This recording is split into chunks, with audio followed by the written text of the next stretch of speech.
চট্টগ্রাম বন্দর দেখেন অনেকগুলো জাহাজ দাঁড়ানো আছে, কিন্তু আমার হাতে একটা শিশুদের খাবার আছে, এটা অনেকে বড়রাও খায়, খুব পছন্দ। একটা বড় কোম্পানির বোতল ডিজাইন সব কিছুর সাথে মিলিয়ে এরকম জুস করা। আর এইটা খেয়ে আমাদের ছোট ছোট সোনামণি যারা, এরা অসুস্থ হয়ে দৌড়াচ্ছি হাসপাতালে। যে বাচ্চাটা কেন অসুস্থ হলো জানি না, আসলে আগের দিন বা 2 দিন আগে যে খুব শখ করে দোকানে নিয়ে গিয়ে এই যে জুসটা কিনে দিলাম, যে লিচুর জুস, ভিতরে দেখেন ছোট ছোট করে লিচু স্লাইস কেটে দেওয়া, এই যে কেটে দেওয়া, এটা কি আদৌ লিচু? কোনোভাবেই না। এখানে ইনগ্রেডিয়েন্টস লেখা যে কি কি দিয়ে বানানো, পুরোটাই ফ্লেভার আর নানান কেমিক্যালের সমাহার।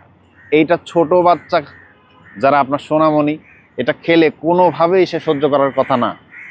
অবশ্যই আপনারা অভিভাবক হিসেবে আপনাদের বাচ্চাদেরকে এ ধরনের ফ্লেভার, কেমিক্যাল এইসব খাবার থেকে দূরে রাখবেন। আর পারলে ভিডিওটা শেয়ার করতে পারেন, হয়তো কোটি কোটি বাচ্চারা ঠিক এগুলিই খায়, অসুস্থ হয়, মূল কারণ তারা হয়তো সুস্থ থাকবে।